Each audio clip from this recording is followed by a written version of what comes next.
Welcome to Unplugged Podcast, where Jesus is at the center of every conversation. Join us as we explore the teachings of Christ and the impact on mental health, spirituality, and everyday life. Discover how faith in Jesus can help provide hope, healing, and purpose in a world full of challenges.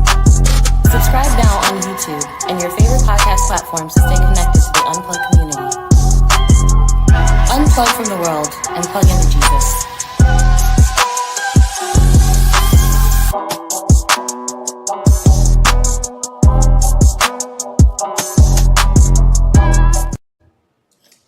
Welcome, mental health warriors. Welcome. Welcome to Unplugged Podcast, where we critically discuss the intersectionality between faith, politics, and mental health. I'm Jasmine Garrett, your mental health enthusiast. And I'm Dr. Kelly. And we thank you in advance for your time. Absolutely. Today's episode is wild. We are talking about a whole bunch of things. I actually didn't come up with today's topic in terms of the title. That's your boy here. And his genius surrounding this. I'm sure you'll see throughout the episode. It's gonna be a good time. Absolutely. So we'll start off per usual with our mental health moment of the week. So for me, this was a devastating one. I lost a real one this week. So my best friend of over 21 years. Wow.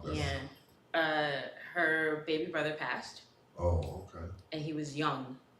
Vince was 35. And it was, it's tough acknowledging the reality of something like that. It just is. He was incredible. So just know, Vince Skidmore, I love you. You were a real one. You were an artist. You were a genius. You were hilarious. Amen.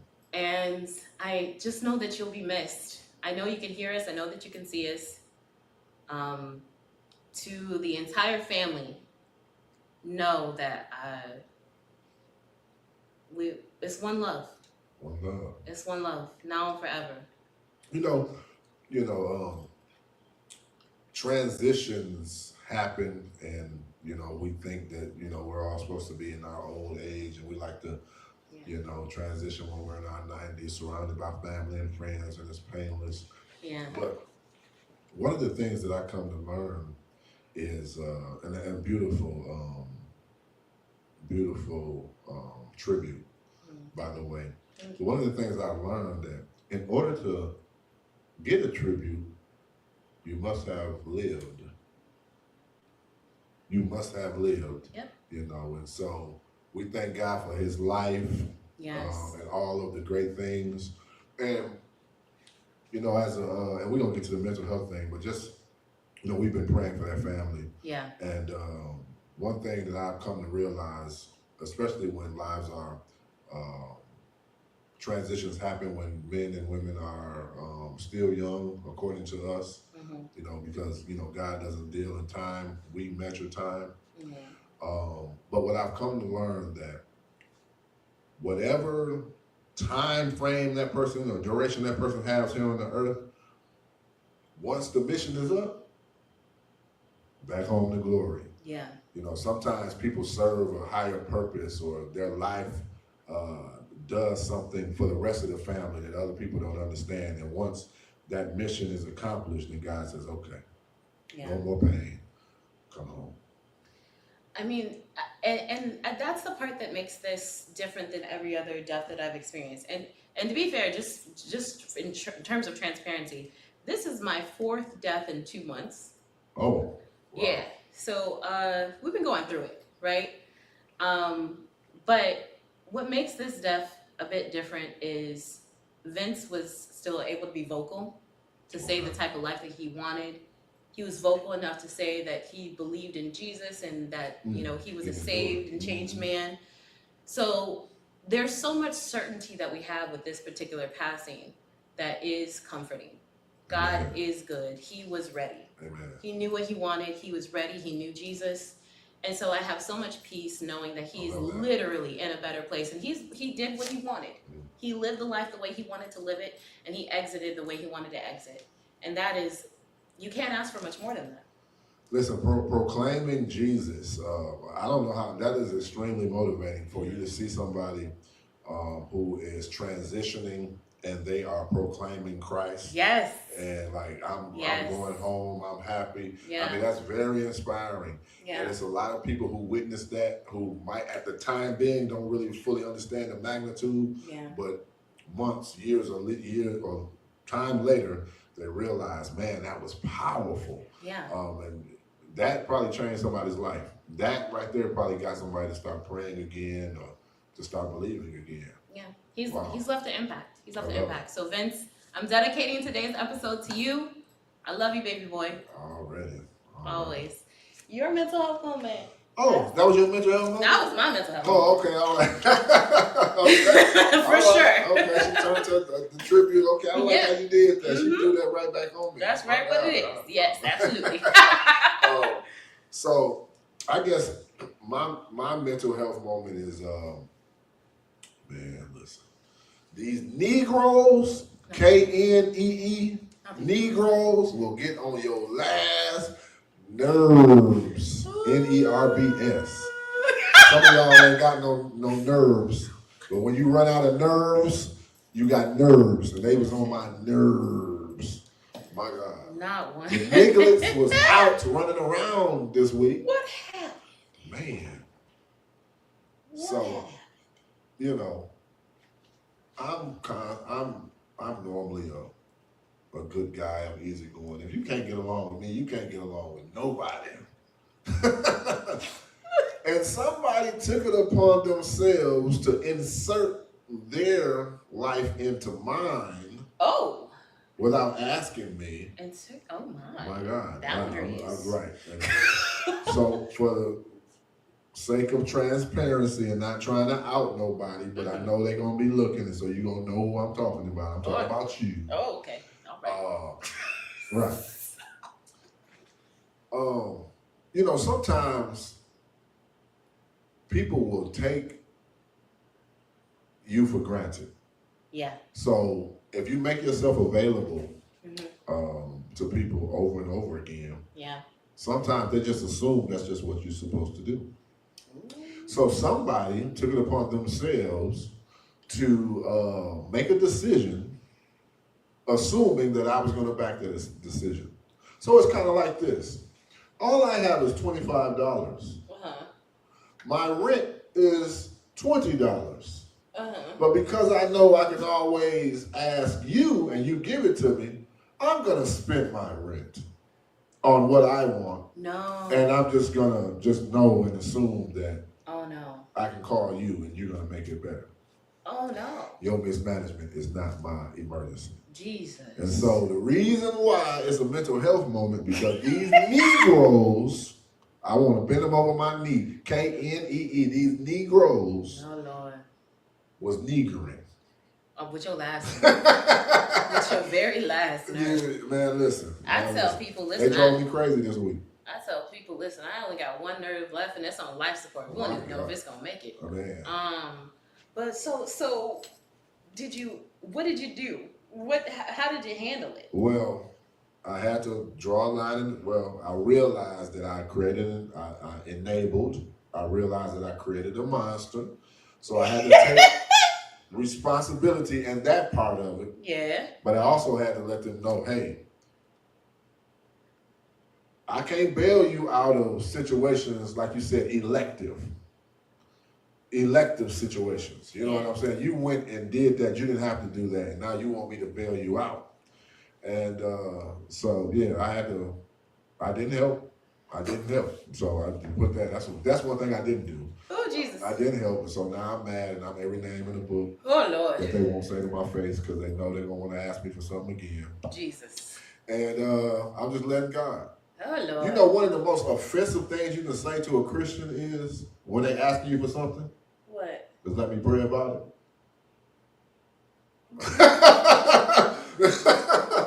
That's it.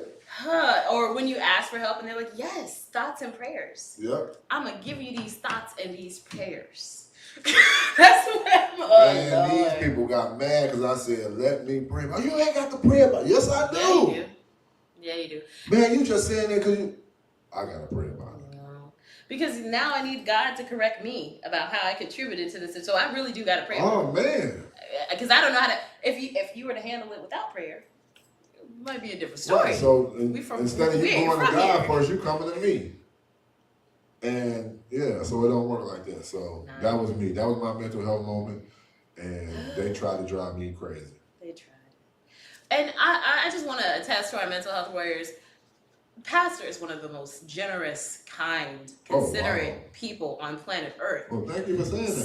So if he's established a boundary, it's earned. This is what I'm saying. It's actually earned. This man and his wife has rolled up on me when I was sick in bed. Oh, and we will continue to. But no, they will roll up with chicken soup and lozenges and Vicks Vapor Rub. They are generous, kind people. And get upset if you don't let us know. Like, you came up for prayer, and you're like, I need prayer for this. And I'm like, you don't know about this? Because this is, you know what I'm saying? You need prayer for this. This is about to happen. You knew about this, last week, right? He right. Yeah. But no, if a boundary's been set, I know personally it was earned. For sure. I have no doubt in my mind. Yeah. So, glimmer moment. Okay, so this week's glimmer moment, I have a couple. Number one, I learned that within any type of relationship, communication is number one key. That's a fact. But not only is communication key, comprehension. Oh. Comprehension. That.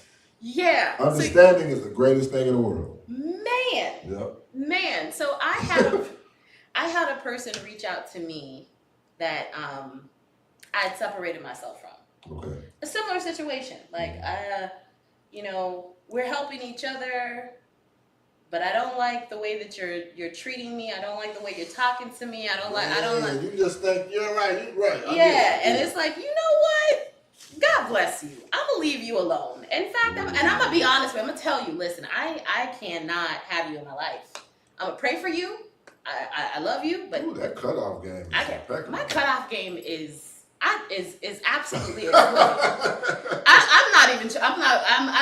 Listen, I'm not trying to be arrogant, but I'm not gonna say I'm the best at cutting off people on the earth, but I'm top 5. Have you ever been cussed out for cutting somebody off? No. They got mad at you. Because by the time you get mad, I'm already gone. Ooh, Lord. Like, no, I can't have you in my life. Click. Blocked. Like, you can be mad all you want, but I won't know about it. I'm really good at it. So anyway, I cut somebody off, and they reached out to me in a non-traditional way, and was like, they asked me for help, and I was like, now the Christian in me, I prayed about it first. Mm-hmm. So I responded, and I was like, listen, you can go here for help. Please do not contact me again unless you have intention on apologizing. I let them. That was the actual message. Do not contact me again unless you intend on apologizing. And you know what? Remember we was talking about restitution? They have to come.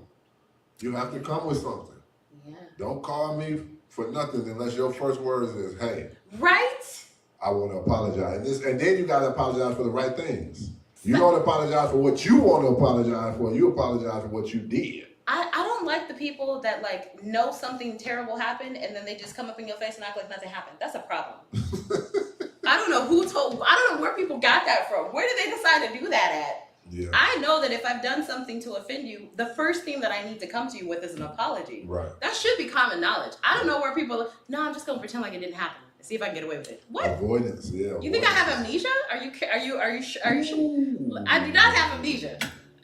The good Lord has blessed me with memory, so I don't know what you thought there was. That word amnesia. Oh man, you know what? Selective amnesia. That could have been part of my. That would have triggered another mental health moment because somebody reached out to me to get an understanding about something that they were totally off base about. I don't know. I said the sky's blue, and you said, why did you say the sky was blue? Because it was. Right. Yeah. Because you offended me by saying the sky was blue. I went home and just ruminated because you said the sky was blue, and I just didn't understand why you would say that. And I'm like, wait a minute. I said the sky was blue because it was blue that day. Where do you get, And the person had the nerve to say, because I think certain people have amnesia. Amnesia? Man, let me go get the receipts and let me start showing you some stuff out the receipts.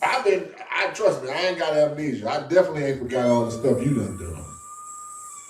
But I'll bring it to you want me to start bringing it? No, okay then. So. Y'all been playing with Pastor this week. Y'all been playing the reindeer games. And Pastor's not I don't know what y'all been doing. Man, listen, I gather them. I will gather you all together. I love it. I will. I don't even like it. I love it. But no, I had them reach out, and their response was, "Well, it was my intention." First of all, we got off on the wrong foot. If that was your intention, that's what you should have came to me with. But okay. And then they further to say, maybe we can have a talk. Like I'd like to talk to you about this. And I said, well, I'm all ears. Let me know when you want to talk. Yeah, I said, yeah, I'm all ears. Let me know when you want to talk, and I'll go from there. But I'm gonna take it as a glimmer moment because at least we've gotten to a place where this person acknowledges that an apology is necessary. Absolutely. And let's be very clear. The apology that we require as Christians, it's not I feel superiority over you until you say these specific words. No. I need to know that the person that you were when you offended me is not the person that you are today. Because whoever that person is, I can't be affiliated with that person. That person is a danger to my mental health and probably a danger to your mental health. That's not my business. But whoever you were, I can't have connection with that person. So if you have come to a conclusion in yourself that you were wrong, you are now a new person. You now have awareness to change. If you have yet to come to that awareness, you have yet to be able to be in my space. Yes. That's what it is. And I make no apologies for that. See, right there, what you're talking is deep spiritual truth. And it ain't even spiritual, it's just obvious. It's just what it is. The Bible says, be ye perfect, for I am perfect. What that means is not that we're going to do everything perfect. Every time I shoot a jump shot, it hits. It doesn't mean everything I do is right. Right. It means once I come to the knowledge of the truth, then I live that. Yeah. So once I realize that the scripture says do not covet your neighbor's ox. I didn't know that before. But now that I know that, I'm not going to covet my neighbor's ox. Period. Now that I know that I offended you, and that's not my goal, I don't want to offend you anymore, I'm a new person, then I need to start operating from that standpoint. Amen. And the only way that you can see that a person has really changed is through consistency. Not through what they say the first time, it's what they do over and over and over again. Yeah. And the problem is some of us don't give people an opportunity. After they showed themselves over and over again, I've changed, I'm new, I'm not that anymore, we hang it over their head like a life sentence. Well, okay, so Mental Health Warriors, if you haven't seen the episode Reconcile, that's episode 4. Okay. Please check out Reconcile. It's where I had a spiritual experience where God took me in the spirit and I was watching an event that happened as if it was a movie. At the airport. On the airplane. On the airplane. Mm-hmm. Yeah, that was a good one. I was watching what I was doing as a third person and he allowed me to see this in the spirit. And I had been praying for God to change this person consistently, without fail. But what I realized, what God helped me understand was, I did it. I heard you. But you're so hurt. Ooh. You are so traumatized that you can't even accept and acknowledge that I gave you what you prayed for. Like Pastor Dre would say, you are so in your feelings. Because also in that episode, Reconcile, I was trying to describe what she was saying. Yeah. What she was saying. There's a difference between being emotional and being in your feelings. Yeah. Being in your feelings, that's what you describe a certain emotion. So that emotion, you were hurt or whatever, and you were in your feelings. So you described that emotion as, how were you feeling at the time? Like betrayed? Just annoyed. Annoyed. I was annoyed, but I was annoyed because I wasn't acknowledging they were different. Because you couldn't see that. I couldn't see they were different. I could only see what I was the offense or what I was used to or what I felt that they would do because I know them so well. Ooh. No, God is transformative. Ooh. Be ye transformed by the renewing of your mind. God is transformative. You're not the same person. He who the Son sets free is free indeed. You are no longer that. You are no whatever you were bound by, whatever your affliction was, addiction, whatever it was. You're not the same person. So, with that being said, yeah, does that person still have the same access as they did before? I think that goes back to your point that it's a two-way street. It's not just their consistency. It's my consistency and prayer for the Holy Spirit to help me discern. Because they can be as consistent as they want to be. If I'm still hurt and I'm still trapped in my own trauma, their efforts will not be recognized. I agree. So I have accountability. I have responsibility. I have to pray for discernment to see the actions of what the good Lord is manifesting according to my prayers. My God. Yeah, it's a job. It's a spiritual walk. It is a full-time job. No breaks. I love it. I love it. I guess my glimmer moment. I was dealing with a client, and I'll put it like this: I do what you call added value, so I sometimes might go above and beyond. Yes. Put a little extra cherry on the top or something. Yeah. And I'm dealing with this client and working with his website and doing all that type of stuff and getting everything together. Yeah. And I've been working on it for a couple of weeks now, and so we're gonna do the big reveal Tuesday. Ooh. Right. So Tuesday's a big day. right. So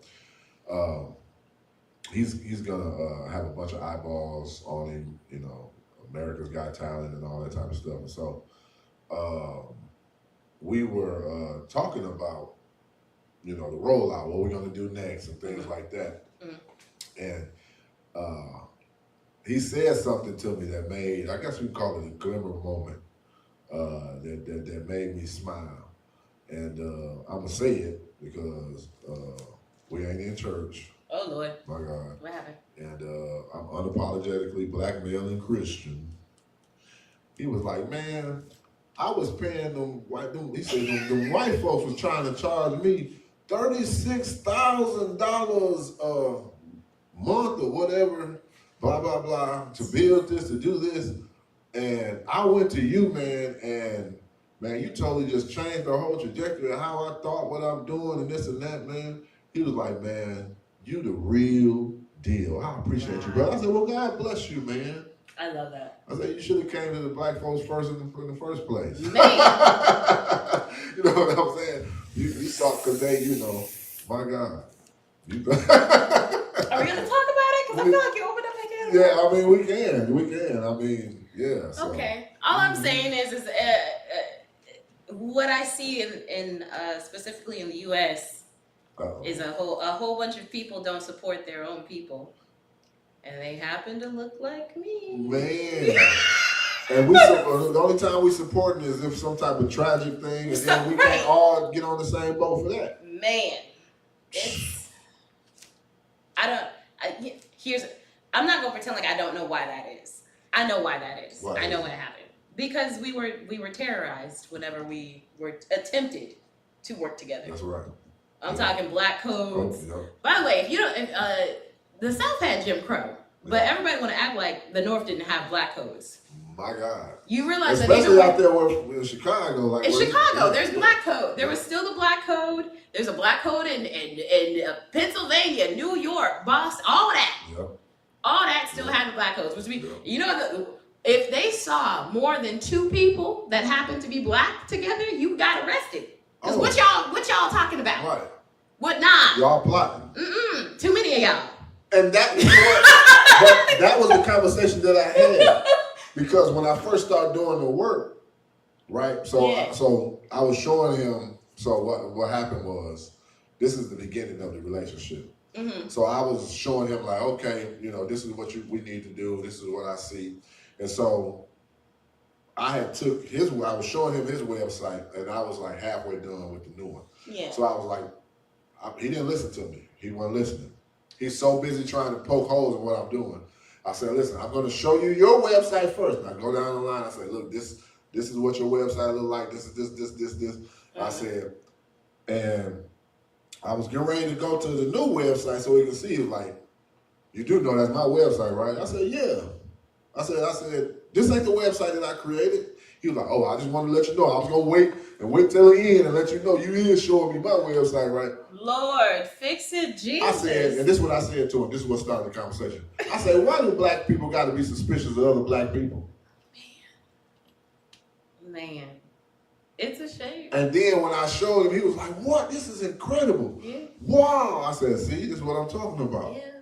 Because I know your taste. I know you know, man, we come from the same households, baby. Mama cooked the bacon the same way. I got your flavor, baby. You done went down there, they done made you some geriatric stuff, some stuff that don't even represent you. It was functional. Man. But it wasn't excellent. And so now you see something that's on a whole nother level, and now you're shocked. But that was my good moment. As if black excellence isn't the norm. Black excellence is the norm. It is. Period. It is. But no, I mean, like I said, I get it. I get some of that is, past, that's genetic at this point. Yep, After Tulsa, Oklahoma, some of that's genetic.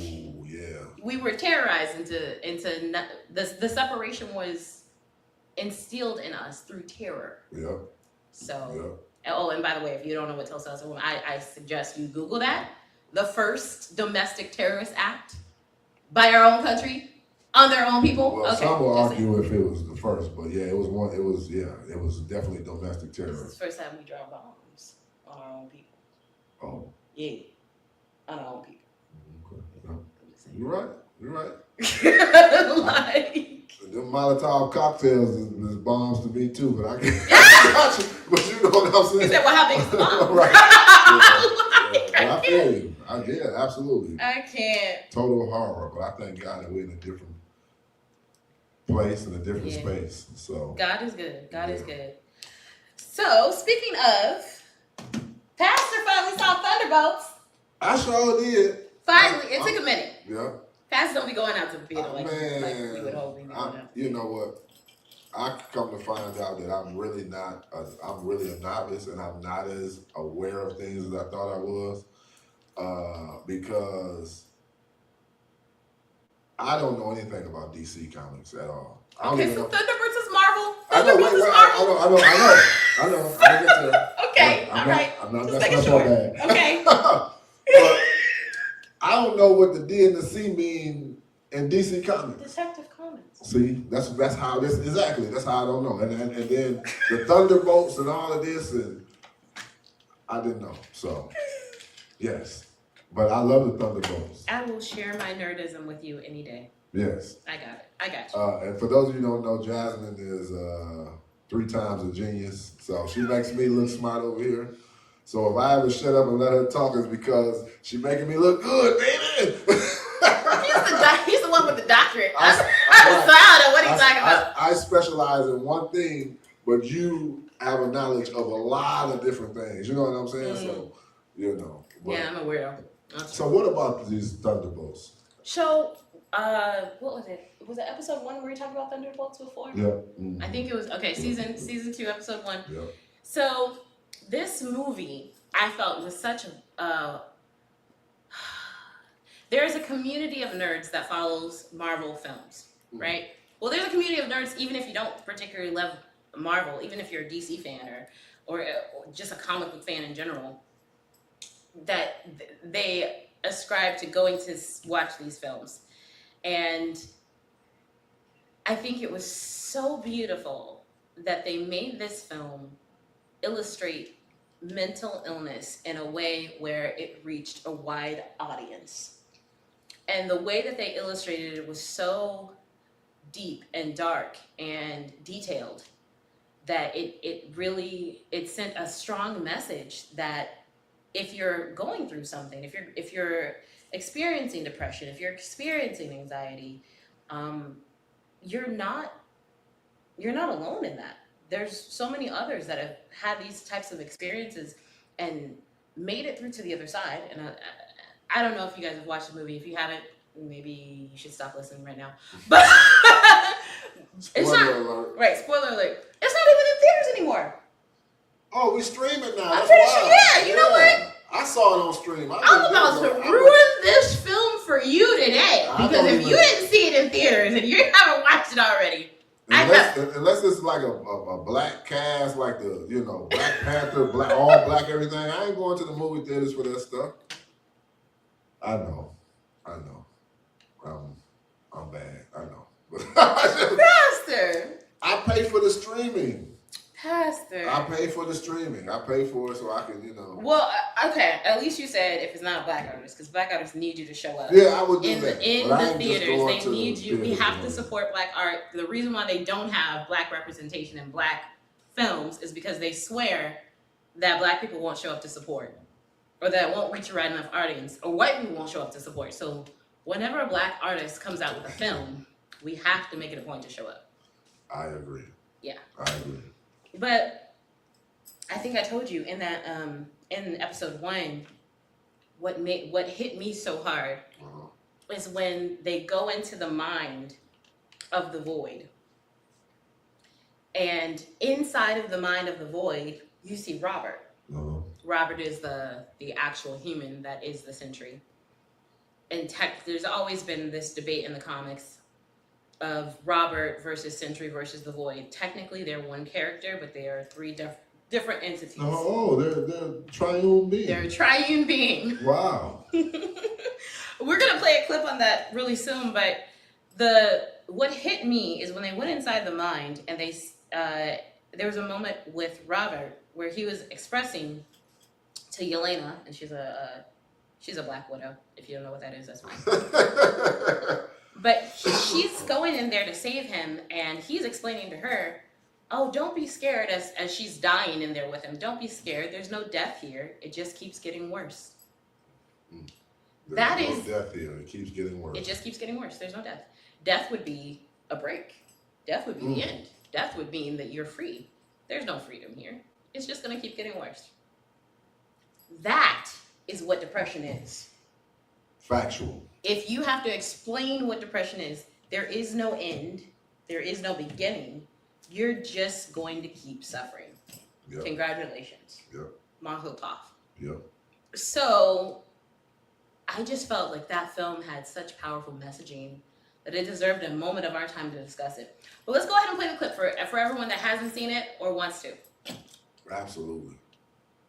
Did you know Sentry the Superman of Marvel is actually one of the most messed up characters ever? Sentry Robert Reynolds is a meth addict who gained the power of 1,000 exploding suns after drinking a serum. But this is where the problem begins. Sentry is not just Marvel's most powerful superhero, but he's also its most powerful villain. In the comics, he's returned multiple times, even after dying. Bob has 2 distinct entities inside him. One is Void, a pure evil shadow creature, and the other is Sentry, whom Bob controls and who is a hero. Sometimes it's like a split personality. Bob switches between being Sentry and Void. In certain situations, Void even takes a physical form to fight Sentry, and Bob is mentally unstable, which makes it impossible to predict what he'll do. So if Sentry isn't nerfed in the MCU, he could become the most powerful hero and villain in the MCU for now.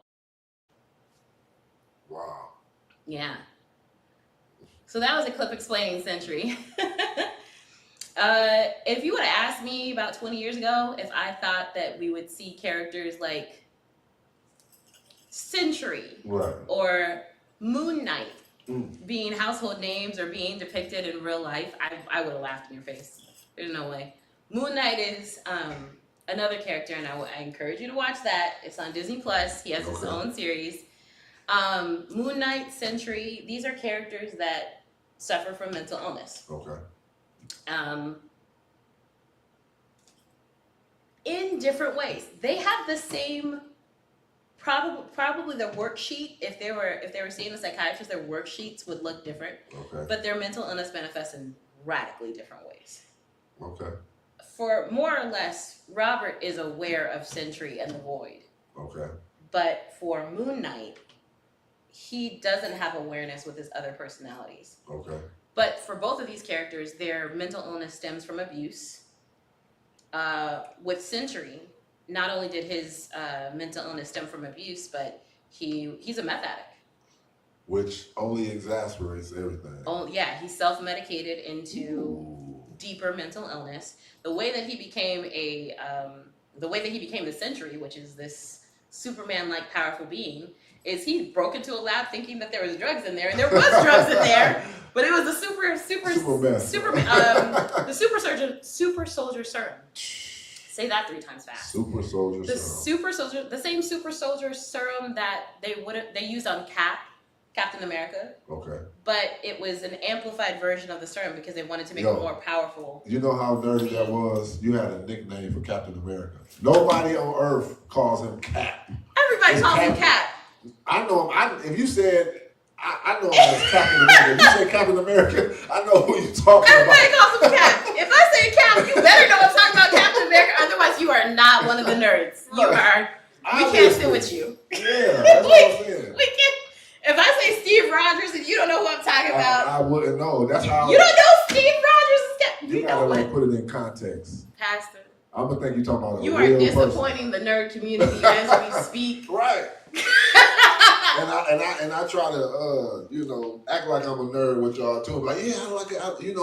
I use big words like, I'm familiar with the lore. And, I might know a couple characters here and there to be able to, hold a conversation. But to be on first name basis with the characters and have nicknames and stuff, no, I'm nowhere near that. That's funny. She said Cap. Well, Moon Knight's really gonna confuse you because Moon Knight got like 4 names. You gonna be messed up for real. Wow. But I'm gonna do a pop quiz. Who's Stephen Grant? I wouldn't know. I'm telling you. It's one of Moon Knight's names. See? I'm messing with you. Lord. I love it though, but see, this is going to be one of the best bad podcasts ever. But we can talk about anything. Yeah. There's nothing we can't talk about that you definitely don't know about. I don't know about so do not take his word for that. So. But no, I'm gonna check up on you to see if you need my password to Disney Plus. Let me know. Okay. Because I need you to watch Moon Knight. That was an incredible show. It's emotional. You see his abuse, and then you see his mind break. Ooh. Yeah. Some abuse is so bad that your mind actually breaks in order to deal with it. Oh, yes. Meaning that couldn't have happened to me. Because if it happened to me, I wouldn't have survived. So this other character that I invented is who it happened to, and they're strong enough to deal with it. And I'm not going to hijack the podcast, but that just reminds me. I was dealing with this lady, and this was a couple years ago, a Hispanic lady, older woman. Yeah. And she was in an abusive relationship. And what happened was the person that she was in partnership with, they had created a life together. They started, living with each other and having their own home and stuff like that. And he was abusive. And the thing that caused her to have a break, he took all of her clothes, everything that she ever had, put it in the pile, and he set it on fire. Everything. I mean, diaries, stuff she kept from childhood, pictures, everything. Now, mind you, this isn't a man or somebody she's been knowing for a long time. She may have known for a couple of years or whatever, but he was extremely violent and crazy. And she didn't want to be with him no more. So she left, hoping that she could come back and get her stuff. He said, oh, no. Boom. Wow. When she found out what happened, they brought me in. And they brought me in because I'm a friend of a friend, and they know that I'm relatable. And Pastor, maybe you can come and say a word. A lot of things I don't have a word for, but I will still come and I'll pray. A lot of that stuff you need clinical stuff. So we set up something to where I came initially, I prayed. Then I came and I did like some group things with her and then her caretakers, the people who took her in. And what I noticed, she developed schizophrenia. Listen, she was so messed up. Like initially when we talked to her, she was sad and all of that, and she was in her right mind. Yeah. But as I began to talk to her, this thing had wiped her out mentally so much that she started talking about, they put the Tesla battery and I'm sitting there talking, she's talking about you know, they attached the Tesla battery to my brain and it was computing and this and that. And she was saying all this crazy, I mean, and I'm saying crazy because it didn't happen, but she was like, they listening on the phone and this and she got maxed out from that trauma. So I can understand, but you saying that brought me into my remembrance. Young Michelle, yeah. So how did that go? Like what? She ended up getting help. You know, eventually they, prescribed her some medicine. They diagnosed her or whatever. But it was some onset schizophrenia that was caused by the trauma that she experienced. Is she better now? I haven't talked to her since then. They were out of state, so and then there was a friend of a friend, so I just kind of came in. But just my observation, she went and they did get her help. I might need to check in and see what's up with her, but that had blew her brain. Let's pray for her. Yes. Let's pray for her. Yeah. Shout out to all women that have survived domestic violence. Michelle Rosales. Yeah. Just listen.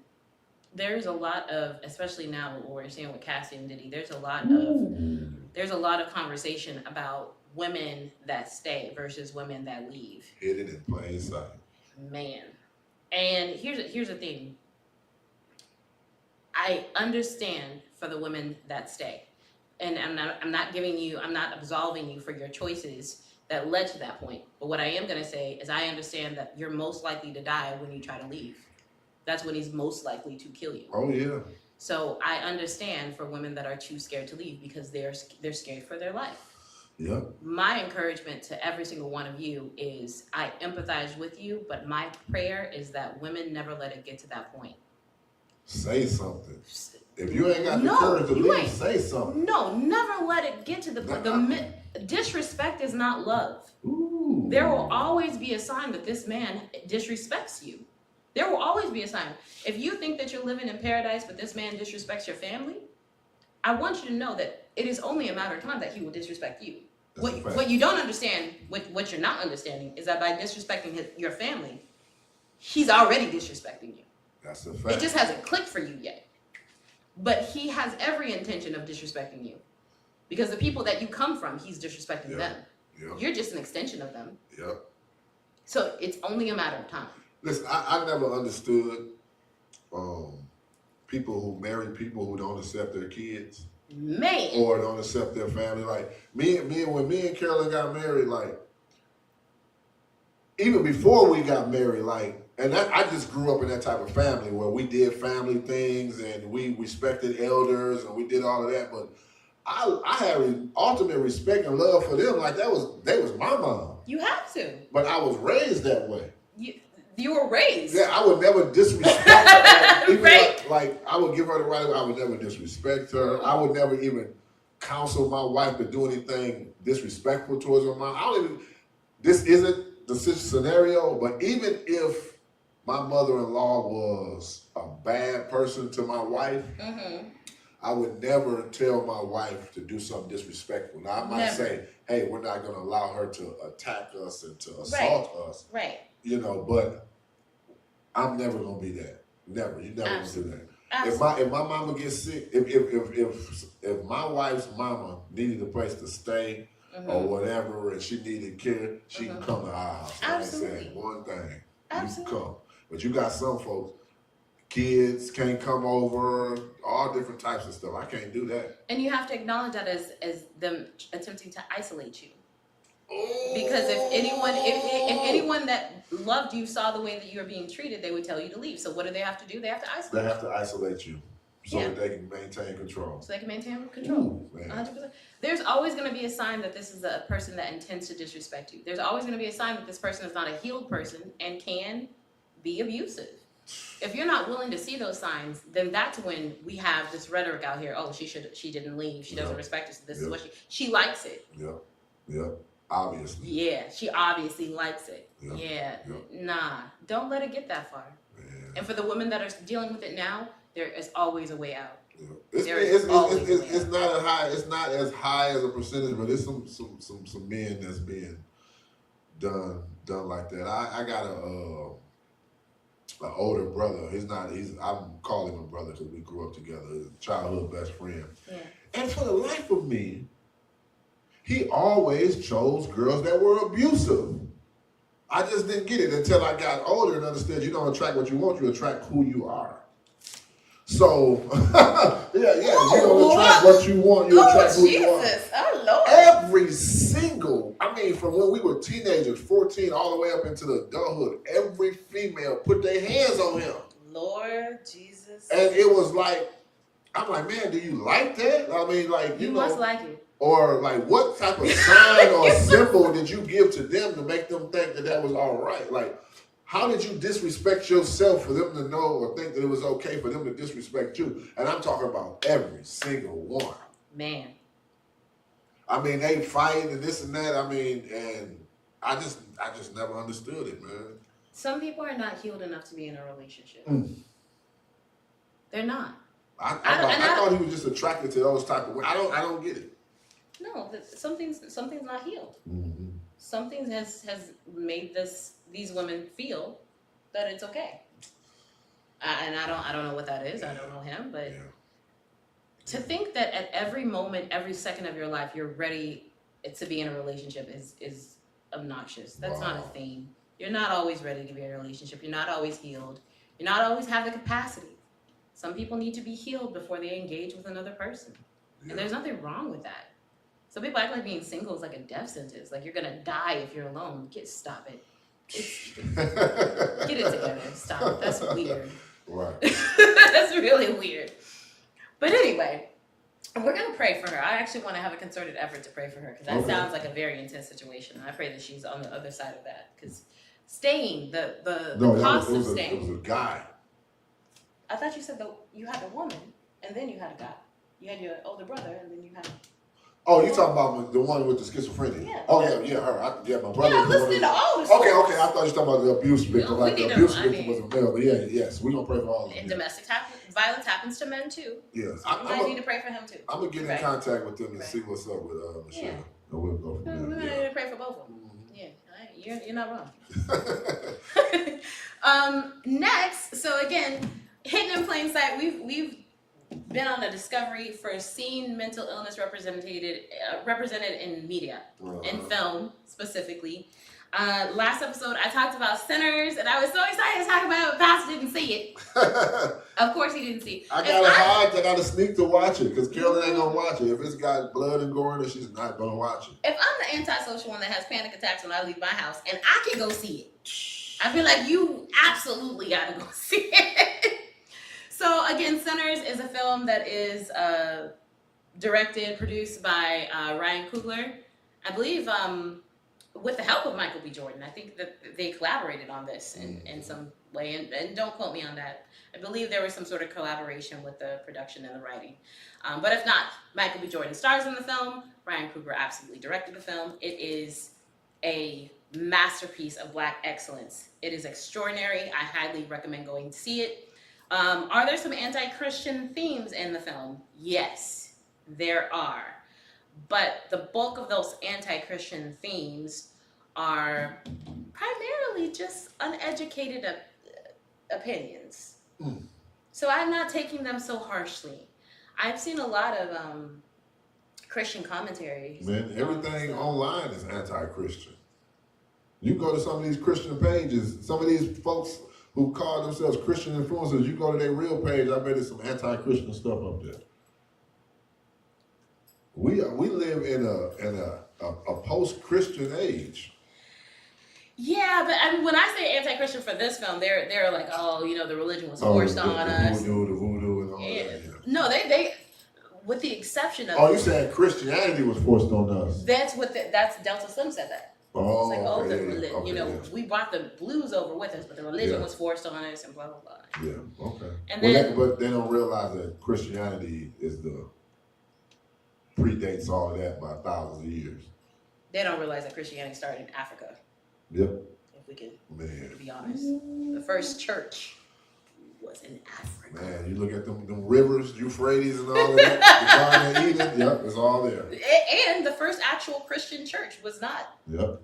It wasn't Rome. It was Africa. Yep, we're talking Ethiopia. We're talking Egypt. Yep. The Copts in Egypt. Yep. Like the first church was ran, opened, and run by Africans. Man. Free Africans. Yep.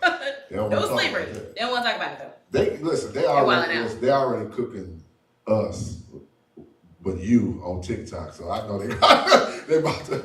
I got to show you some more comments because they've been Yeah? Oh, I'm ready. America, are you okay? So Yeah. they're getting those clips now. And Yeah. they really like the conversations. I can't wait. So stay tuned, season finale. We're actually going to be going live and we're going to be responding to these comments. Because Yeah. I'm not about to get in the comment section with y'all. I ain't going to do it. But I'll respond to what you put in there. So by all means, express yourself and I will gladly express myself back. I'm telling you. With the love of Jesus. With the love of Jesus. But no, we have a clip in Sinners. A specific scene in Sinners was just absolutely so powerful. And I want to make sure that we acknowledge this. Okay, let's look at it. Blues is at the center of this film, and we all know that some of the best music comes from pain, but there is a scene in this movie that connected the dots for me in a way that has never been done for me in my life before. And of course, if you know what I'm talking about, it's the scene in the car. And the way that this story of pain literally transitions into a song was so beautiful. Thank you. What was it like showcasing really the core of what blues is?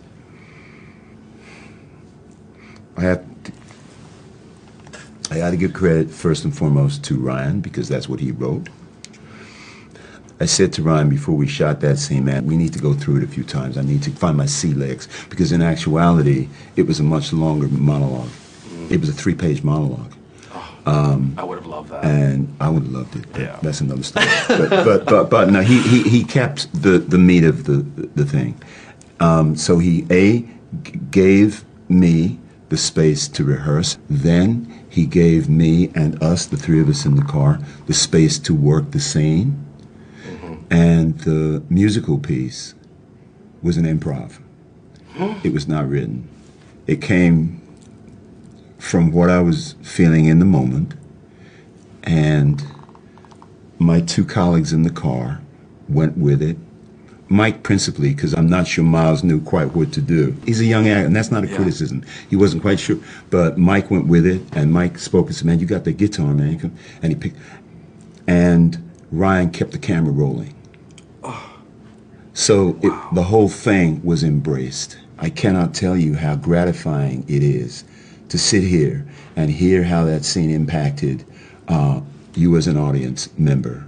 Because the first cut that we saw in Los Angeles, they had cut that monologue out. Yeah. And I went to Ryan, I said, man, you can't cut it out, man. And here's why. It wasn't just a complaint from an actor. It was, these are the reasons why this monologue has to be in this film. And he heard me. And he agreed with me. And so it's back in. So for you to say to me, this is what this meant to me, and these were the dots that were connected, it's everything, man. It's everything. Wow. Whew. Talk about the spirit. Was that an evil spirit? Or was it, okay. No, not at all. So we all are blessed with gifts from the Most High. Absolutely. And of course, those gifts we give back and praise to God. But the way that we do that is varied. So, like for instance, there's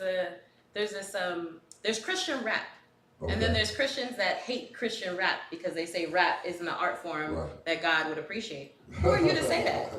Or unless you're God, who are you to say that? That's what David's wife said to him when he was dancing. When he did, David was dancing naked. Yep. David was dropping like That's it was not hot. appropriate, right?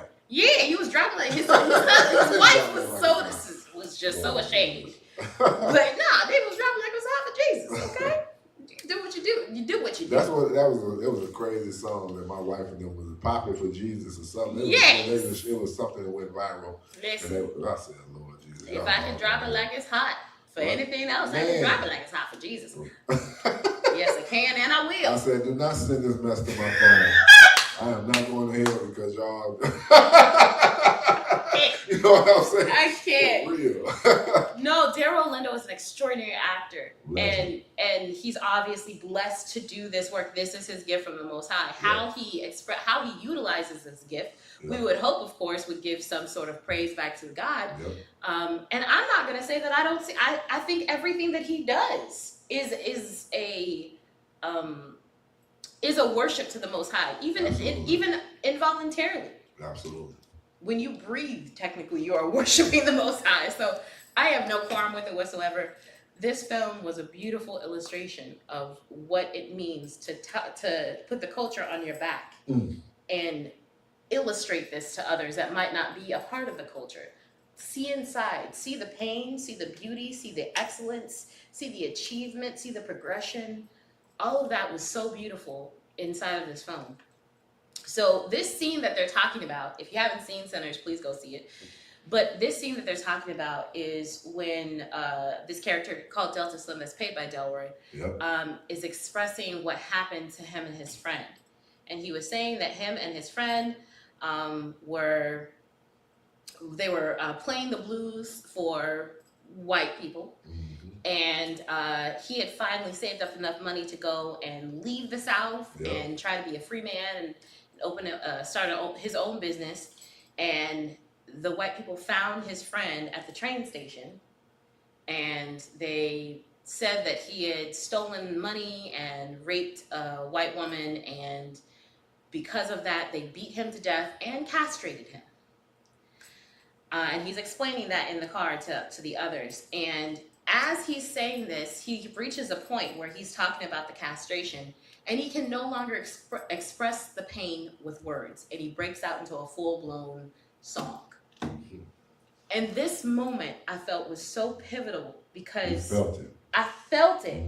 There is a pain that you feel where you no longer can express it with words. That's soul music. That is soul music. That is blues. That is Negro spirituals. That is Christian song. You gotta have an experience. That is gospel. That is the root of these emotions that are playing out in different art forms, and it is, for me, another pivotal moment is not only did we see this person try to express pain, couldn't anymore, and just breaks out into song, but the reaction of everybody around him. It was mutually understood. You can't talk to us anymore. But we're gonna join you in song. Oh my God. We're not gonna stop and make this a moment where we just sit here and try to pick apart your pain, because we know you can't talk to us anymore. So we're gonna join you in song. If I can't say a word, I'll just wave my hands. My God. Period. And your people get to wave. And they wave with you. And they wave with you. The character of Sammy in the back just Preacher Boy starts playing on the guitar to join him in song. And it's just like, but see, once again, that's why the church, but I'm gonna say the black church is so powerful. Those songs, that music, see, it's a sound. It's a sound. It ain't even the lyrics. That's why an old lady can, and everybody just join in. It's a certain sound, and it's a pain. It's an experience. It's a shared language. It's a shared experience that everybody can relate to, and it's a sound, and you can hear it. And when you hear it, you just automatically just tap in, and that's exactly what that was. Now, I saw all the backlash. Oh, he tapped into the ancestors. We don't do that. We don't, it was a brilliant scene, but he had to tap into the demonic in order. No, he tapped into a gift that God gave him. Now, the gift, God says he gives gifts without repentance. So the gift is given by God to him. Now, it's up to him to exploit the gift for God's glory and not his own. However, the gift was on full display. Because you cannot do that, what he did, and the others, without it being divine. Now, he can train himself. He's a trained actor, been doing it for decades. But that right there was a spiritual experience. Absolutely. For the white guy to be able to tap into it like he did, that is shared experience, that pain, that struggle. And Delroy, he probably never experienced that, a friend being castrated in real life. Right. But he can tap into the pain or the shared experience of somebody he lost or something, that we all can gather from. It was powerful. It was powerful. But our people specifically, this is how we express ourselves. Yes. We couldn't always stick it to massa. We couldn't talk back with our words. That's right. We would literally break out into a Negro spiritual Yep. and just sing our pain. And that's why we're so artistic. Yeah. And that's why we're so, we've learned to express our pain or express ourselves in so many different dynamic avenues, whether it's through painting, through art, through song, through dance. And once again, the Negro spirituals and the songs, they weren't just songs, they were actually strategies. Facts. That's awesome. Hair braiding. Oh, man. Yeah. Quilting, all Hair that stuff, braiding. that's the map. Yeah, so when people are like, oh, African Americans didn't invent hair braiding, I don't know who you thought invented hair braiding. Let's not go there. But the us black people, that used to be a map. We would braid maps into our hair. So you mean to tell me Allen Iverson had a map in his head back in the days? I don't know. Was Allen Iverson's grandmama from the South? Yeah, Maybe. you know. This how you get to freedom, baby. Man. But I love it though. That's so ingenious and so powerful, man. Yeah. That's how I know we're the chosen people. Ooh, That's Jesus. how I know. What's happening, Pastor? I know. Pastor. I'm sorry. No, he's not sorry. He's not. I don't want to take the pot. We have a certain track that we're trying to go down. We don't want to go down that, but we are. All shots, no warning. Yeah. This guy. I The can't. children of Israel ain't the only ones who was enslaved for hundreds of years. Man, I can go down there. I can go down. Well, I can go okay. down that rabbit hole. So, Jesus Christ. Are we gonna go down this rabbit hole? Like, we need a whole podcast for this. We need a whole We episode can. because there's 10 tribes Yep. of Israel, and Yep. people want to act like there's not 10 tribes. It's 10 with 2 subs. 2 sub tribes. You're not wrong about the 2 sub tribes. We Yep. need to talk about that too, Yep. because those are tribes that are the children of Joseph, Yep. who was married to a black They woman. just so happened to be in the room and they got a little piece of the table, they got a little piece of the pie, because they was so happen to be there. Jesus Yep. Christ. Y'all don't want to hear the truth. Y'all want to hear that. We gonna have to present that information a little different because they ain't ready for that one. They're not ready for I'm that telling one. you, don't come for me. Come for her. She's the one that knows all the church history. Oh, they killing you over the Crusades. My God. They got something to say? Yeah, they saying, man, What listen, they say? that the Christians, that we're the most brutal people. Ooh. That we weren't persecuted. We- As much as we done way more persecuting than we've been persecuted. Because you are giving out to the people, you're sharing the narrative that we are the most. You didn't say this, but I they didn't say we're the assume most persecuted. that's what they. That's I what never it's said we were the most persecuted. That's what they're trying to say. Here's the thing. In any position that you have, I invite you to not be a parrot, okay? I need you to have some understanding, some nuance to any position that you have. Stop being a parrot, stop being a poster. I am perfectly fine admitting the flaws of my faith or the flaws that my faith committed. But you're researched. Your 100%. takes are informed. 100%. They're not emotional. Like these No. people are responding off of emotion. They're And they're not triggered. well, I mean, Yeah. Oh man, this one Reconcile. woman, I can just imagine her almost jamming her thumb trying to hit the send button on you. protect your thumbs. I'm not coming for your thumbs. I might come for your mind, but I'm not coming for your thumbs. You're going to be okay. But no, we are not the most persecuted in history. We have persecuted. Yes. That is a flaw of the church, Yep. not a flaw of God, not a flaw of the faith even. Flaw of the man, That is- men that were not good, who were in control. Again, I will talk to the action. I don't know the men. The men made terrible decisions and Right. they had power enough to Right. make these terrible decisions. Right. And so they made them. That Yeah. they were Christian. So And I have maybe to that own was the that as right part. decision at the time. Who knows? Well, again, the Crusades were in response. Yep. They act like the Crusades just happened because somebody woke up one day. No, it happened in response to what was happening with the expansion of Islam. Man, y'all better get y'all encyclopedias. Read it. Google it. I can't listen. I didn't make it up. I can't change history. If you Google it and that's what it says, that's why I said that. I don't know. I can't help you. I can't change history for you. Hilarious. So, but again, I don't have to ignore what the Christian church did to be a Christian. I acknowledge what the Christian church did, and I'm a Christian. So now what? Now what are you gonna do? Now I'm not gonna sit here and deny something that's true. It's true. Now what? What's next? Man, listen, y'all not ready. Y'all not ready. You're not ready. That's why I'm glad I'm on this side of the table next week, because it'd be hard to debate you. I think if you went to debate class, you would have been a great, excellent lawyer. I did. Ooh, I don't believe debate should be an elective. I think every single person that is forming a mind needs to be able to understand both sides of a position. You have to. If you don't understand the other side, you don't have an educated opinion. You just have an opinion. Exactly. Which you are entitled to, but I'm also entitled to not care. And so is everybody else. Exactly. Because it's not educated and it doesn't contribute to a conversation. And that's why, I'm not going to say it. We're going to start talking about some other stuff and get off track. But that's the reason why I don't subscribe to political propaganda from one side or the other. You can't. Because Jake Tapper Oh, Lord. argued everybody down, and it's plain as sight they helping the man get off the stage. The man tripping and falling and jibber jabbering and all that other stuff. And he's the strongest. He can do more push-ups and he outruns all of us. And you sat there and argued the woman down. How dare you? How dare you? And you the lead, and now you the lead person writing a book about the decline. You're grifting without saying you were wrong or that you were defending the people. That's what I'm saying. But anyways, I'm not going to go into that. But I do not. I know you have to live anyway. Sorry about that. No, don't be a. I'll get to.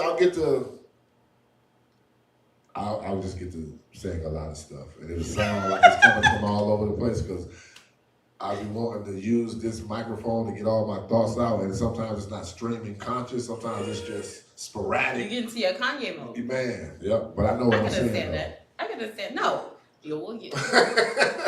You might not know what I'm saying, but I know what I'm saying. Period. Period. I love it. I love it. But no, like I said, don't be a parrot. Like every position has nuance. Yes. Whatever position you have, it's not perfect. No. Whatever position you have, it has its own set of challenges. Yes. Acknowledge it, own it, and then you can engage in conversation with someone where you can own all of your position and express it. That's a fact. If you can't, don't. Please. Ooh. Just don't. I wish you wouldn't. But okay. Anyway. I really appreciated us being able to look at that film. And again, does it have some anti-Christian themes? Yes. But yes, it's still a beautiful piece of art.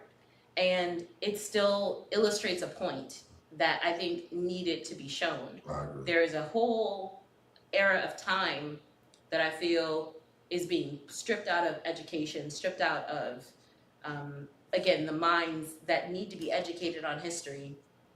And so we're going to soon, we might have to rely on pieces of film like this for the most accurate depictions of understanding what actually occurred so we don't repeat these same mistakes. Yeah, because the history books say the slaves are helpers now, but they learned skills. Or that they liberated us because we were, savages running around in loincloths. Wow. Yeah. Okay. Jesus. Well. Man. Like, Lord, fix it, Jesus. So again, that was an appreciative moment for what we're seeing inside a film. Now for a more political moment in time. I think we talked about this in our last episode. People use these political terms and they don't actually know what they mean. Right. Like people are very quick to call someone Marxist. They have no idea what Marxist. I'm sure you're going to educate us. Well, today I'm going to educate on what fascism is. Word of the day, fascist. Fascist. Yeah. Maybe again, people have been using this word. They don't know what it means. So today we're going to make sure everybody's on the same page with what fascism is. No. Fascist.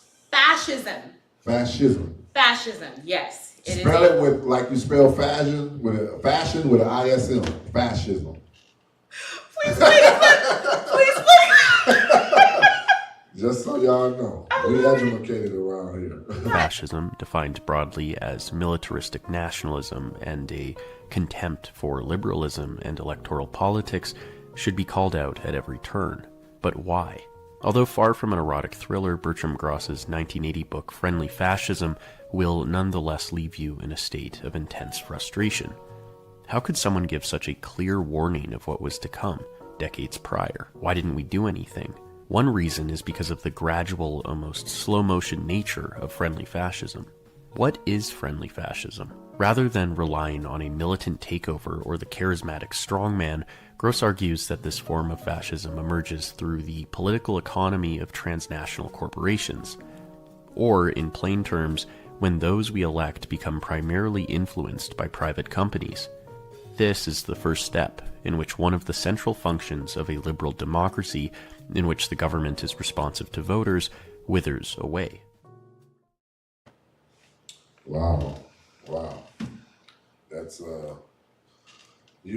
I still don't know what fascism means. Okay. Did you ask? So the shortest definition is militaristic nationalism. Okay. So that means you would have to know what nationalism is. Okay. So nationalism is a political sentiment that says our country is the best, it is the greatest, which means we don't need partnerships with other countries. We need to produce everything ourselves. We need to identify citizens as citizens and who those citizens are. Okay. And your utmost loyalty has to be to your country, right? So if you say anything that is disparaging against your country, you are now a traitor. Ooh. And militaristic means that if you are deemed a traitor, we now have the authority, without due process, to judge you and punish you. Yeah, judge. Well, not even jury, judge. execution. Yeah, judge, jury, executioner. Mhm. I'm loosely on the judge because you technically didn't get a judgment. You're just imprisoned. Right. Okay. So militaristic nationalism. That is fascism. So what would that look like in 2025? Play the clip. Please play the clip. Oh my God. I need you to play the clip. Oh, geez. Civil rights groups say Texas is targeting Latino communities with politically motivated charges to suppress civic participation. 6 Latino Democratic officials in Frio County are facing prosecution for helping elderly voters with mail-in ballots during the 2022 election. The indictments, pushed by Attorney General Ken Paxton, include a county judge, city council members, and a former elections official. They are being charged under Senate Bill 1 Texas's strict 2021 voting law that criminalizes traditional forms of voter assistance with heavy penalties. Civil rights groups argue these prosecutions are not about fraud, but fear. They say they are designed to intimidate Latino voters and criminalize decades-old community practices like translation help and providing rides to polls. Mail-in ballot rejections have spiked in Latino-majority counties since SB 1, with rejection rates hitting more than 20% in some areas. Advocates say it is a clear attempt to roll back Latino voter gains and discourage participation in future elections. Wow. Yeah. Ken Paxton, count your days.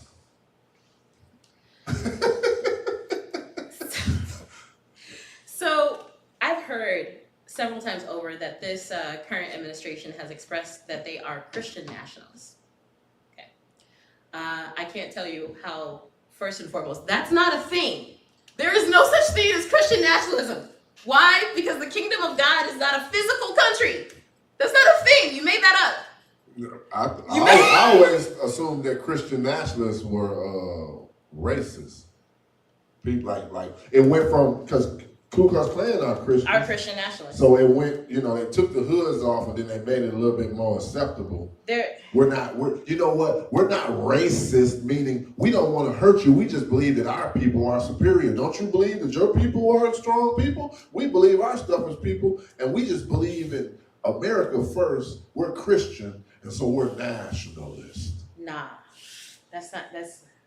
there's so much wrong. That's like saying that you're a violent pacifist. You cannot be a pacifist and be violent. It just doesn't work. You cannot be a Christian nationalist. What if I told you I have a friend? I'm going to consider him. I'm not going to say a friend because we don't hang out with each other like that. But I do have an acquaintance who I am frequently dialogue with that is a white nationalist. A Christian nationalist. Yeah, that's not a thing. And you want to know how he explained it to me? I'm listening. He says, I'm not against black people. I love black people. We help black people. I'm not a racist. I'm not meaning. He's saying that he doesn't want any other races to be like eradicated or made into slaves. He just believes that his people, white people, are the best to lead.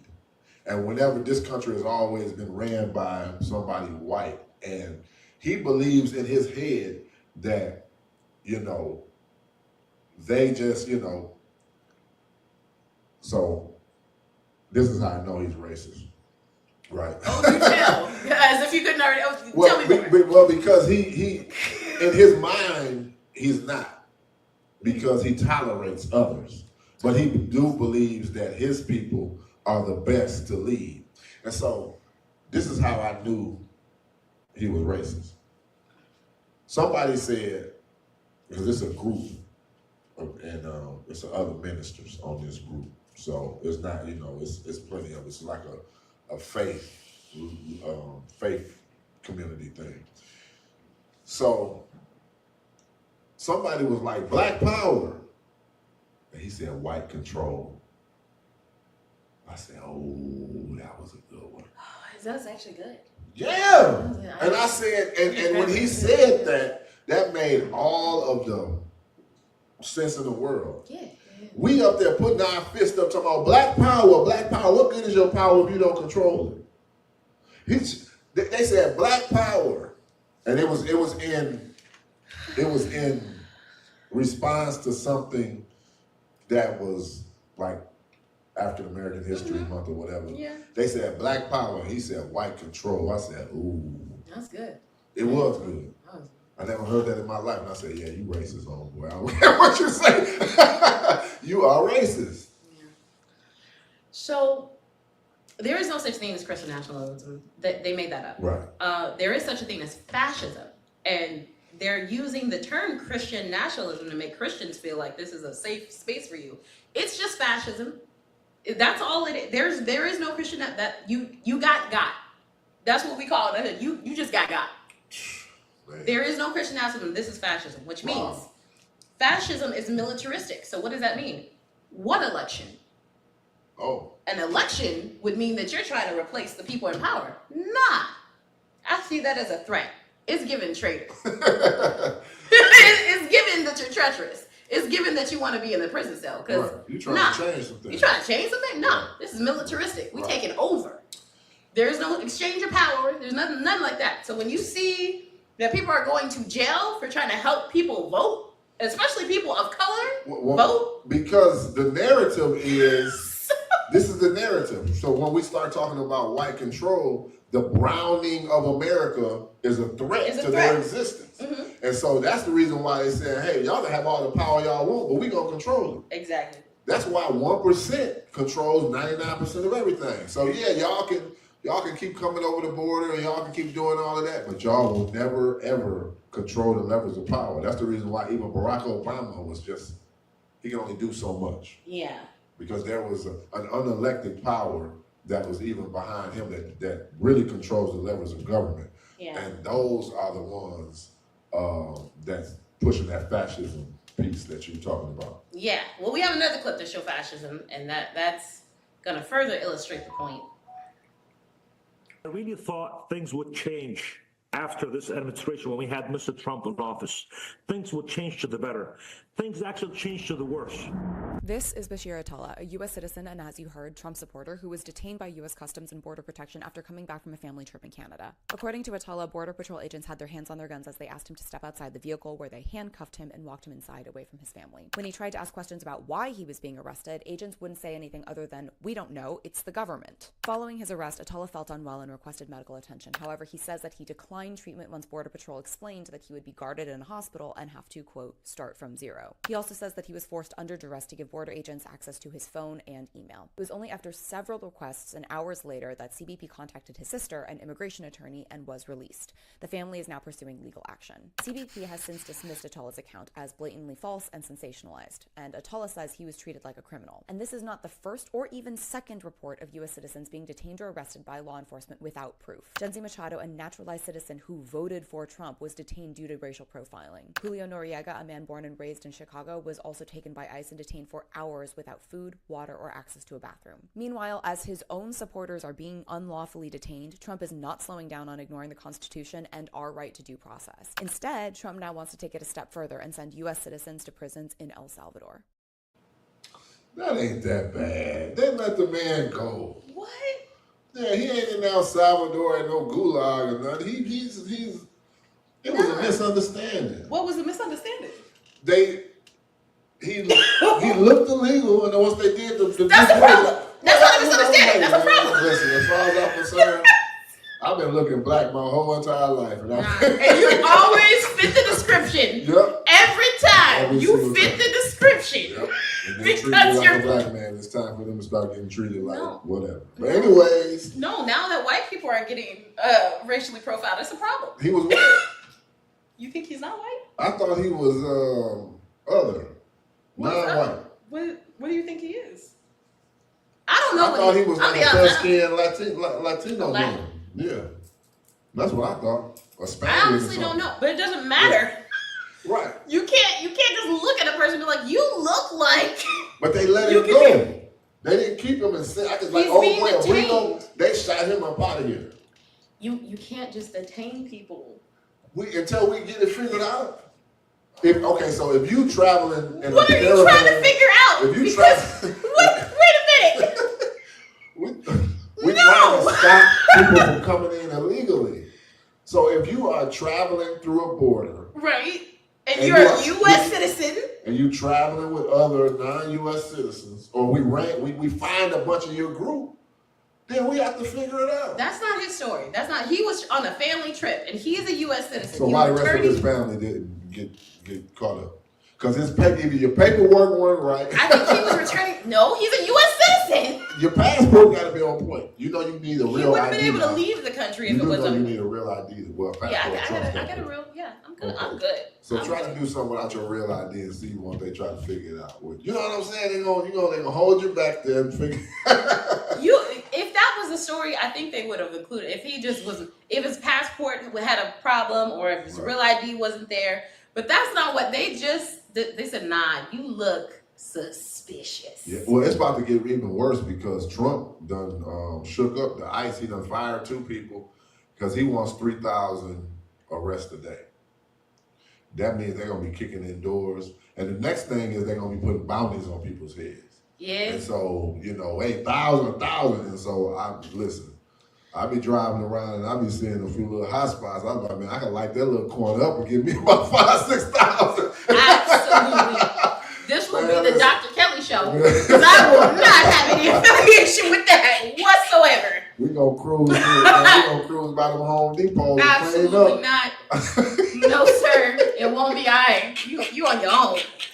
I'm gonna let them know you're coming too. I'm gonna show up for you. Hey, you see a black guy with dreads, you need to run. But I thought about that. I'm just joking. I'm really just joking. But I thought about that. Like all of these people who be saying they pro immigrant, when that bounty, when they start talking about, hey, you turn people in, you can get this X amount of money and it's proven. Let's see where all of that stuff go. Because America is a capitalistic country. Yeah. And we're about that money. Well, okay, they made the system so you would do this, so we would turn on each other. That's what they did. Right. They use But capitalism for, instead of the good qualities of capitalism, that you could become a business owner today and be a millionaire 3 years from now, which is the good of capitalism. Right. Instead, they used it for evil. They used it to build monopolies and crush you with interest rates and impoverish entire communities. And then they say, oh, well, if you want the carrot, all you got to do is turn on the guy next to you and you'll be fine. Man, listen, I get it. Yeah. But see, they put themselves in that situation, if you ask me. What you mean? It was a crapshoot. Y'all took the chance to come across here. Y'all made it. If you want to stand on the corners and be visible for ICE to snatch you up, that's on you. But you So know now they it's can 50-50 walk in the chance. streets now without you saying it's their fault? They can't walk in the streets now. Well, I'm saying if you know that ICE is out here. I shouldn't be out. No, like we're not gonna blame the victims of the scenario. I'm just saying the man won, and that was part of his platform, and that's what they're doing. So he didn't win. He got to go home. I'm talking about Trump won, and that was part of his platform, wrangling people up, throwing them in the back of buses, and putting them on planes, and sending them somewhere. If you know that that's the agenda, I wouldn't just be walking around here like I can't be got. I need y'all to hear me, and I need you to hear me clearly. When it comes to white supremacy, never forget, they hate you more than they love themselves. Ooh. They hate you more than they love themselves. That's going viral. I'm gonna keep it 100 with you. If they have to vote against their best interests, if they have to watch their grandparents die because they no longer have the medical benefits, they hate you more than they love. They will gladly watch the loved ones that they have. They will gladly die themselves if it means dragging you down with them. They hate you more than they love themselves. And that's what makes it so dangerous. They will actually hurt themselves to make sure they hurt you. Yeah. Well, I'm just playing the advocate here. I ain't got no MAGA hat on and nothing. I'm just showing the other side so we keep it fair and balanced.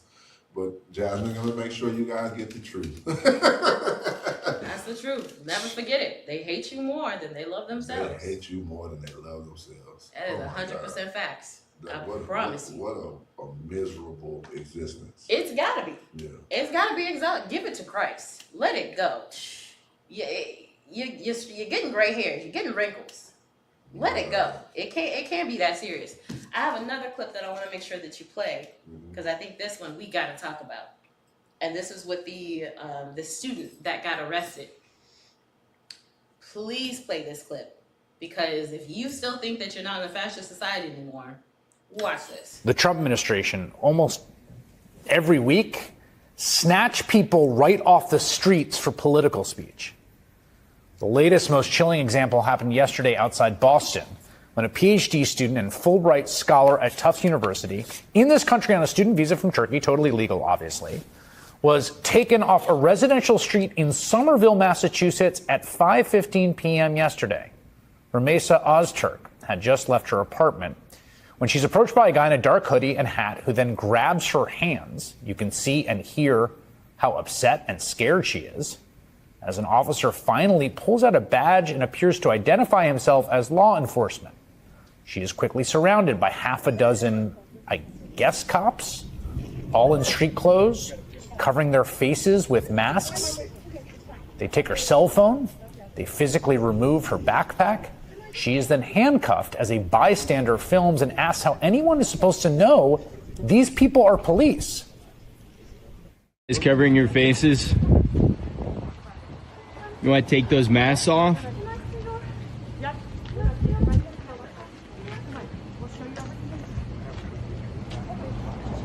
Is this a kidnapping?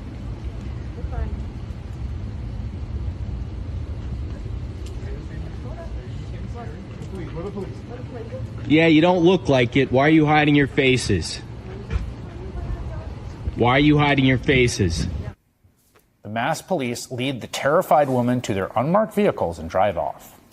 Now, if all that were not chilling enough, an attorney for Ozturk released a statement earlier today saying, in part, "We are unaware of her whereabouts and have not been able to contact her. No charges have been filed against her to date that we are aware of." Last night, a district court judge ordered that the young woman not be moved out of Massachusetts without first providing advance notice. And then late this afternoon, we finally got an idea of where she is. According to the Immigrations and Customs Enforcement detainee locator, she is currently being held in the South Louisiana ICE Processing Center. That's nearly 2,000 miles from where she was snatched off the street just 27 hours ago. Today, the Department of Homeland Security said in a statement that investigations found Ozturk engaged in activities in support of Hamas. But again, she's not charged with any crime. The activities she is accused of seem to be that she co-wrote an editorial in the Tufts School newspaper that was published a year ago today, writing, quote, "We affirm the equal dignity and humanity of all people," specifically referencing Palestinians, going on to quote the author James Baldwin and challenging the university president to, quote, "acknowledge the Palestinian genocide and embrace efforts by students to evaluate diverse and sometimes contradictory ideas and opinions." She quoted Baldwin, so I'm gonna go ahead and give her the benefit of the doubt, you know. Jesus Christ. Jesus No, that Christ. was crazy though. That was crazy. Okay, so does anybody know do you know what entrapment is? Yes. This is entrapment. Period. Entrapment is when you, as a law-abiding citizen, are caught or coerced into doing a crime that you would not have done had law enforcement not put you in this situation. So when you come up, several of you come up with hoodies on, covering your face, I have no idea that you're an officer, and you grab me, Yep. you have entrapped me, because if I defend myself, Yep. which I have every right to defend myself, because in this situation, I feel as if I'm being kidnapped, or at least my life is being threatened, because I don't know you. Yep. I'm going to defend myself. And when I defend myself, I have now assaulted an officer. Yep. This is entrapment. Yep. They did not come to her in uniform, identify themselves as officers of the law, and then arrest her and detain her legally. Well, This was entrapment. well, how do we know that the officers didn't walk up to her and say, "Hey, we are XYZ from the police department. You're under arrest"? Well, again, it wasn't the first officer that grabbed her that showed his badge. It was a second officer after she had already been grabbed. Had she had hit him, Oh, yeah. she would have been facing life. Or probably thrown on the ground and done badly. Had she hit him, she probably would have been sent to Guantanamo, because they moved across country Yep. for an article that she wrote over a year ago. Yeah. That whole. Not a protest, not an action that harassed other people. An article. She was detained In a country that values free speech, allegedly. So our number one defense against fascism is our Bill of Rights, which includes, of course, free speech. The minute that you have lost free speech in any country, under any circumstance, you are now in a fascist society. Ooh. And for all those people that want to call me Marxist, first of all, I'm not a vanguard of the proletariat. Let's start there. I never liked Marky Mark and the Funky Bunch, so I'm not a Marxist. I've never liked their music. I like his acting though. So I made a comment in our last. I mean, This guy. I made a comment in our last video. We agreed that their forms of socialism are already present in our country right now. yeah. And if you don't know what that is, alive and well.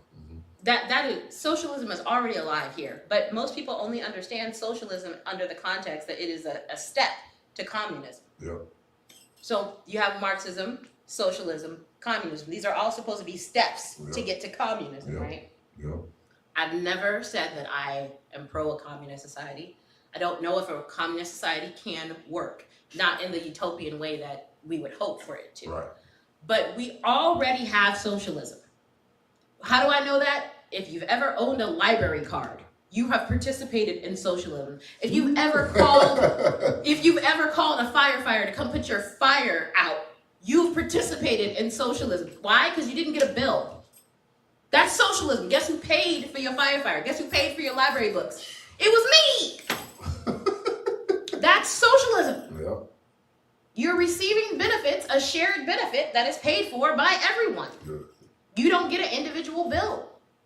So we have socialism alive and well right now, but you swear up and down that there can't be socialism because it's just a trick to communism. Make it plain, Doc. Stop playing with me. Stop playing with me. So when people use terms like democratic socialism, all you hear is the Nazis are coming. No, they say that about Trump. They say that about Trump. I mean, but yes, they do say that. You know. It's weird. Just educate yourself a little bit more. What we're seeing is fascism. You're picking people off of the street because of what they said, not a threat. Now, a threat technically is violent. Yes. If she would have threatened someone, if you threatened the president, if you threaten other people, that is actually considered violent. And that's something that you could face charges over, rightfully so. Yes. But there was no violence to be had in her commentary. She was commenting on a war that she describes as a genocide. And it is. Now, even a year ago when she wrote the article, it could have been described as a genocide, but it's definitely described as that now. They ain't let no food, no nothing get in there. They bombing, and they just it's nuts as hell. The minute that you're bombing schools and you're bombing hospitals, that's against international law. Yeah. That's the, and because they're Israel now, and this is what I had to teach some people. Once again, that same group that I'm in with the Christian nationalists, a lot of them believe that because we're American and we're a Christian country, and you know the connection between Israel, that we're supposed to back them. And I keep telling them, I said, listen, there's a difference between Israel the state and Israel the people. And Israel the state is what's causing these atrocities. And just because they are a part of that state don't necessarily mean they are Israel, God's people, because believers are his people. oh Lord. It's a new Israel. Oh Jesus. So it's those who believe in his name. Those are the children of God. That is the new tribe, the children of Israel. It ain't. I mean, now the Bible does say that they will be grafted in, that there are a select folk from that's real Israel that he's accepted in. But however, it's those who believe on his name. Those are the children of God. So while y'all over there, oh, they Israel, that's God's people, that's our country, no. Oh Lord. That's evil over there. Oh wait, hold on. Wait, time out. Wait a minute. We can't just the actions, the war, the genocide is evil. Right. The people of Israel are not evil. No. Israel suffered. Let's make sure. We don't want to be canceled. You know how they do with the anti-Semitism. Don't do that. No, not this. No. The actions of war are evil. Not feeding people and bombing the hospitals and all that stuff and not allowing aid to get in. Those actions are evil. Those actions are evil. Absolutely. So I love the Jewish people. Correct. I'm in disagreement with the Israeli state, the state of Israel, and the actions of the Israeli state against not Hamas, but the people who live in Gaza, the Palestinians, in my opinion, is evil. Okay. So, as Christians, thanks. Paul tells us in Scripture that we are to pray for Israel. Mm-hmm. If you're a Christian, I don't know how it's possible for you to be an anti-Semite. You have to pray for Israel daily. Yes. That is an instruction. Yes. So for the people of Israel, we love you. We accept you. Your faith is beautiful. We would not have Christianity without your beautiful faith of Judaism. So we thank Christ for coming through. We thank, of course, 100%. Well, he could have came through a black person too. Well, first of all, that he was. Right. We're not gonna do that. See. So that's what I'm saying. Like so. We gonna end up getting canceled if I go down there. But y'all ain't even. Anyway. Anyway, so what we were saying was who y'all are now is not who y'all was back then. I'm just gonna put that. This man is so involved. And I'm over here like, wait a minute. Anyway. Wait a minute. A few things have been watered down and enlightened through skincare, bleaching, whatever, but things have changed. Okay, let's make this clear. First of all, as Christians, we are to pray for Israel. Yep, and your pastor. Okay, and so if you're truly a Christian, there's no such thing as being anti-Semitic. We have to love the Jewish people. We have to love our history, which comes directly from Judaism. Okay, that's number one. Number two, Kanye, I hope you get the memo. Oh, okay. They broke him. Did you see what he did? No, I don't. What else happened? He put out a statement. I'm sorry. I love everybody.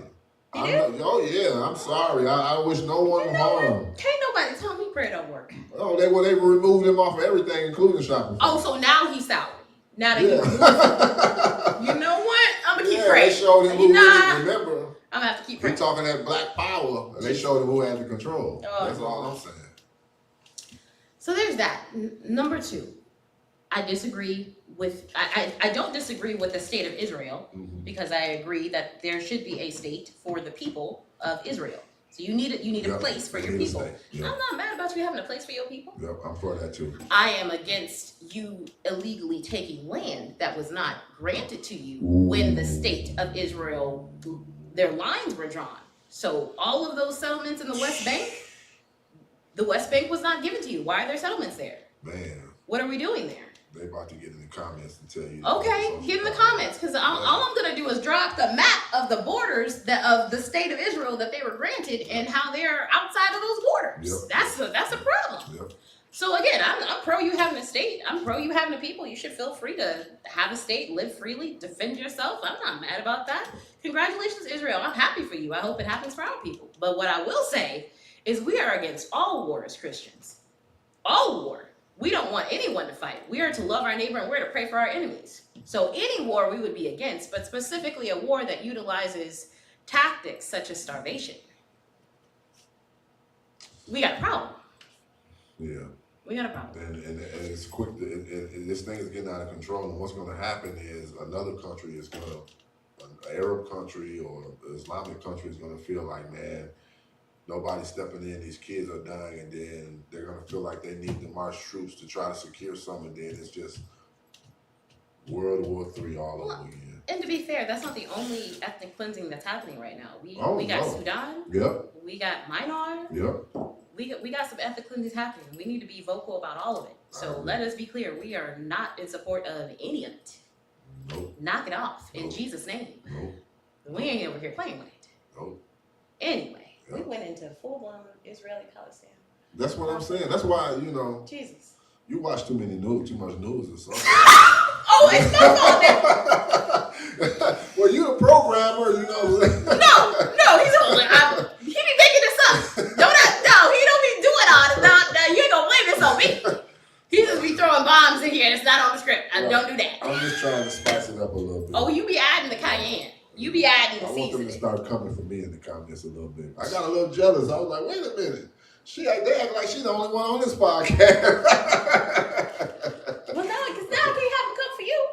Right, exactly. Because there's going to be a problem here. Right. I'm not going to debate y'all. I just want to know. I just want them to, come at me so I can be like, oh, really? So I can type and just erase it all. You going to Kanye these people? I can't with you right now. Man. I can't. So I know we winding down. We have to. We got to get up out of here. We really do. But was there any parting words or anything else? And I know whatever we got, we can continue on, but at the next episode. But. Lord, I cannot believe we really talked about the 12 tribes of Judah. We talked about Israel. Yeah. We doing the most. We're gonna have to. That's what happens when the Lord put a lot on your heart that you got to get out. He put it on my heart to talk about, but it's such a sensitive topic. It is. And we can dedicate more time. We're gonna have to discuss it. Yeah. In a more fuller that appreciates all sides and everybody's viewpoint. Yeah. Yeah, we're gonna have to. So. Period.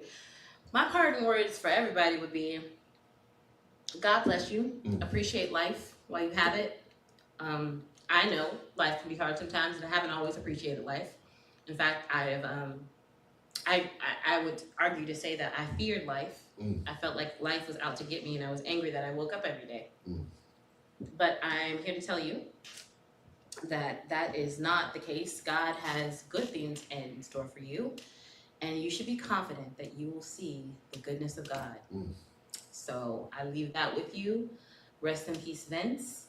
All love to his family, and God bless you.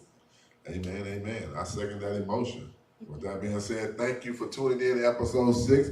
Hopefully you guys learned some and were entertained, and we will be right back with episode 7. And I'm sure that we're going to have another great conversation. You be playing. Bye, y'all.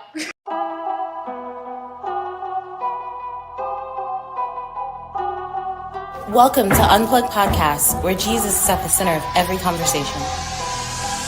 Join us as we explore the teachings of Christ and the impact on mental health, spirituality, and everyday life. Discover how faith in Jesus can help provide hope, healing, and purpose in a world full of challenges. Subscribe now on YouTube and your favorite podcast platforms to stay connected to the Unplugged community. Unplug from the world and plug into Jesus.